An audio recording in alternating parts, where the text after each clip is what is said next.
देखने में नजर आ रहा है कि एक बार फिर से नीतीश कुमार और उनकी पार्टी ने मुस्लिम विरोध का जो चेहरा है वो उजागर हुआ है। लेकिन इसके पीछे का जो तर्क आप समझेंगे तो शायद कि आपके होश उड़ जाएंगे और आप जो है कि नीतीश कुमार के मुरीद हो जाएंगे। चलिए, हम 2014 चुनाव के बाद पहली बार भारतीय जनता पार्टी बैकफुट पे है, और वो भी कब, जब उसके साथ उसके सहयोगी दल जनता दल यूनाइटेड और तेलुगु देशम पार्टी है।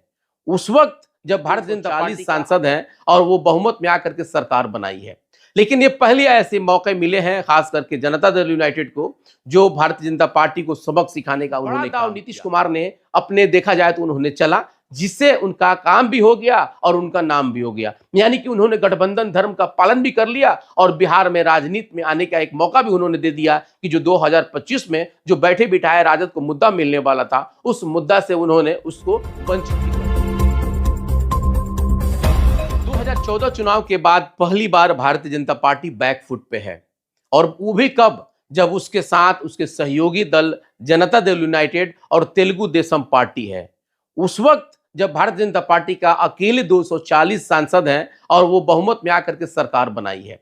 लेकिन ये पहले ऐसे मौके मिले हैं खास करके जनता दल यूनाइटेड को, जो भारतीय जनता पार्टी को सबक सिखाने का उन्होंने काम किया। अब आप कहेंगे कि ऐसा क्या हो गया, तो मैं आपको इसके बारे में बताऊंगा। लेकिन उससे पहले मैं आप लोगों से एक अनुरोध करना चाहता हूं कि अगर अभी आप हमारे चैनल पर नए हैं और पहली बार आप इस चैनल को देख रहे हैं तो प्लीज इसको सब्सक्राइब कर लें, और अगर आप इसको फेसबुक पे देख रहे हैं तो वहां फॉलो जरूर कर लें। देखिए, पहली बार ऐसा हुआ है जब नीतीश कुमार ने फिर से एक बार पूरे इस मुद्दे को अपने पाले में करने में वो कामयाब रहे हैं। हालांकि ये बात मैं कह रहा हूं, लेकिन सुनने में देखने में कुछ और ही नजर आ रहा है। सुनने और देखने में नजर आ रहा है कि एक बार फिर से नीतीश कुमार और उनकी पार्टी ने मुस्लिम विरोध का जो चेहरा है वो उजागर हुआ है। लेकिन इसके पीछे का जो तर्क आप समझेंगे तो शायद कि आपके होश उड़ जाएंगे और आप जो है कि नीतीश कुमार के मुरीद हो जाएंगे। चलिए, हम आपका समय ज्यादा ना लें, उससे पहले हम आप लोगों को बता दें कि मेरा नाम कौसर अली हुआ और आप यस 24 न्यूज देख रहे हैं। देखिए, नीतीश कुमार, जिनको बिहार के राजनीति का चाणक्य कहा जाता है, अभी जिस तरीके से वक्फ बोर्ड अधिनियम 2024, जिसमें लगभग 44 जो है कि संशोधन करने के लिए इसको सदन में रखा गया था, लेकिन इस सदन में रखने के बाद जो चर्चा हुआ, वो चर्चा अपने आप में एक बड़ा चर्चा बनता जा रहा है। बहुत सारे ऐसे लोग हैं जो वक्फ बोर्ड अधिनियम को ना तो समझ रहे हैं, ना वक्फ बोर्ड के बारे में जान रहे हैं, ना इसके बारे में कुछ तहकीकात करते हैं। लेकिन चूंकि उनकी पार्टी, उनके संगठन के लोग इस बात को कह दे रहे हैं, उसके हाँ में हाँ वो मिलाना शुरू कर दे रहे हैं, चाहे वो पक्ष हो या विपक्ष, चाहे वो पक्ष का जो समर्थक हो या विपक्ष का समर्थन हो। देखिए, सबसे पहले हमको इस बात को समझना होगा कि जिस बिल को सदन में लाया गया है, उस बिल में आखिर ऐसा क्या कुछ जो है कि बदलाव करने के लिए केंद्र सरकार ला। हालांकि इस बिल को लेकर के खूब हो हंगामा हुआ। असदुद्दीन अवैसी से लेकर के अखिलेश यादव और राजद के कई सांसदों ने भी इस मुद्दे को उठाया, कांग्रेस के भी सांसदों ने इस मुद्दे को उठाया। उन लोगों का लबोलुआब यही था कि ये जो है कि मुसलमानों के विरुद्ध में है, मुसलमानों के खिलाफ है। जबकि भारतीय जनता पार्टी के कई सांसद हो या लोजपा के सांसद हो, जेडीयू के सांसद हो, वो सब इस बात को कह रहे हैं कि ये मुसलमान विरोधी नहीं है, बल्कि ये उन लोगों को कहीं ना कहीं एक तरह से हक और अधिकार देने का एक बड़ा बदलाव करने का प्रयास किया जा रहा है।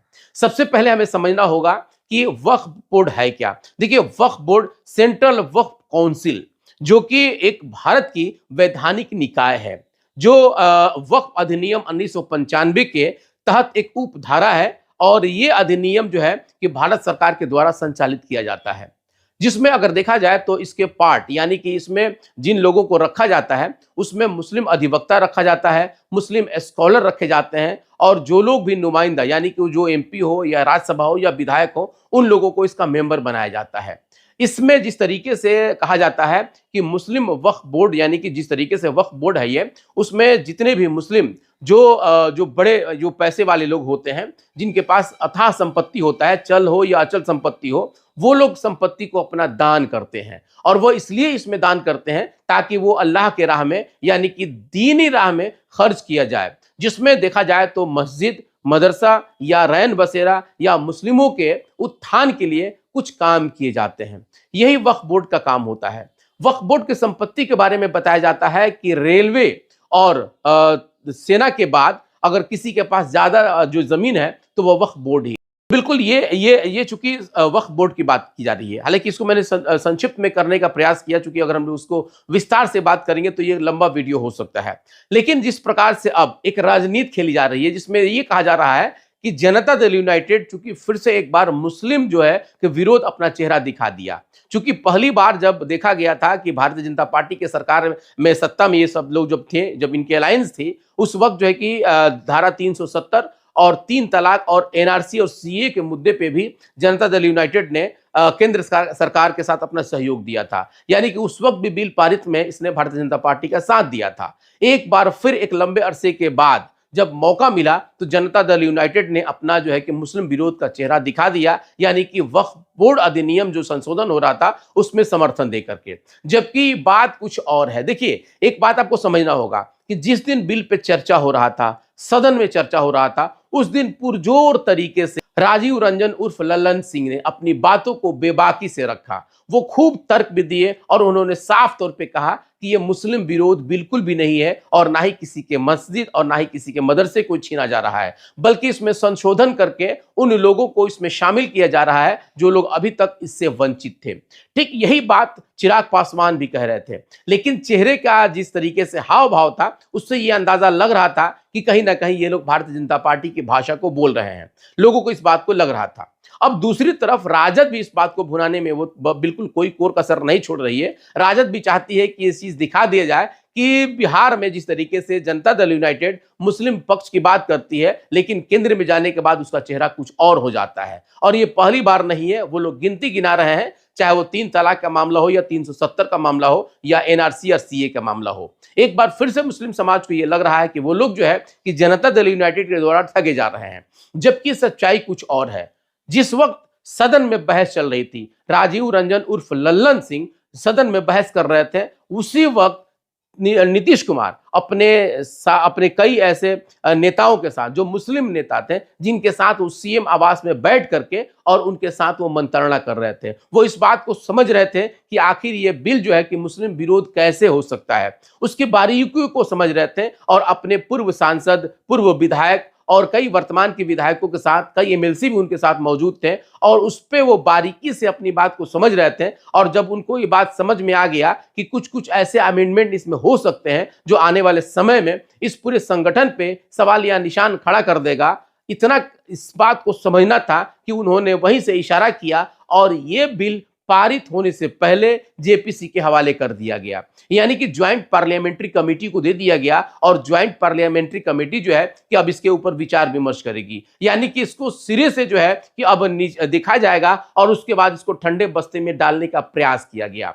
ये एक बड़ा दाव नीतीश कुमार ने अपने, देखा जाए तो उन्होंने चला, जिससे उनका काम भी हो गया और उनका नाम भी हो गया। यानी कि उन्होंने गठबंधन धर्म का पालन भी कर लिया और बिहार में राजनीति में आने का एक मौका भी उन्होंने दे दिया कि जो 2025 में जो बैठे बिठाए राजद को मुद्दा मिलने वाला था, उस मुद्दा से उन्होंने उसको वंचित भी कर दिया। अब सवाल यह आता है कि नीतीश कुमार आखिर ऐसा क्यों उन्होंने किया? चूंकि भारतीय जनता पार्टी की सरकार थी, वो उनके सहयोगी थे, लेकिन ऐसा माना जा रहा है कि जिस तरीके से तेलुगु देशम पार्टी यानी कि चंद्रबाबू नायडू, चूंकि वो भी भारतीय जनता पार्टी के एक सहयोगी हैं, लेकिन वो इस बिल के खिलाफ थे और वो नहीं चाहते थे कि ये बिल पारित हो, इसलिए कि वो भी मुसलमानों के भरोसे वहां रहते हैं। और यही वजह है कि जनता दल यूनाइटेड ने जब इस पूरे सिस्टम को समझा और उसको लगा कि कहीं ना कहीं विपक्ष जो है कि एक तरह से एक माहौल बनाएगा और वो साबित कर देगा कि ये मुस्लिम विरोध है, उससे पहले उसने अपने हाथ को खींच लिया और नीतीश कुमार के इशारे पे ये कहा जा रहा है कि इस बिल को जो है कि जेपीसी के हवाले कर दिया गया। यानी कि उनका काम भी बन गया और उनका नाम भी रह गया। हालांकि इसके बाद बहुत सारे ऐसे मामले आएंगे जिसमें विपक्ष अपनी बातों को रखेगा, अपने तर्क को रखेगा, लेकिन अब बिहार की राजनीति में नीतीश कुमार फिर से एक बार चढ़क के साबित होना चाहते हैं और उन्होंने इसी का एक बड़ा एग्जाम्पल दिया। हालांकि उनके जो मंत्री हैं, जो मंत्री रह चुके हैं जमा खान, उन्होंने इसका बयान भी दिया। कई अखबारों में भी ये आया कि नीतीश कुमार के ही इशारे पे जो है कि वहां पे खास करके यानी कि सदन में इसको जेपीसी के हवाले किया गया। हालांकि इसमें कितनी सच्चाई है, क्या कुछ सत्यता है, अब तो आने वाला समय बताएगा और इसका राजनीतिक फायदा कितना मिलेगा, कितना नुकसान होगा, ये भी समय जरूर बताएगा। फिलहाल आप देखते रहिए और बने रहिए हमारे साथ। फिलहाल आपको ये विश्लेषण कैसा लगा कमेंट बॉक्स में जरूर बताइएगा और आगे की हर उस खबर के लिए हमारे साथ जरूर जुड़े रहिए। फिलहाल हमें दीजिए इजाजत। आप सबका बहुत बहुत धन्यवाद।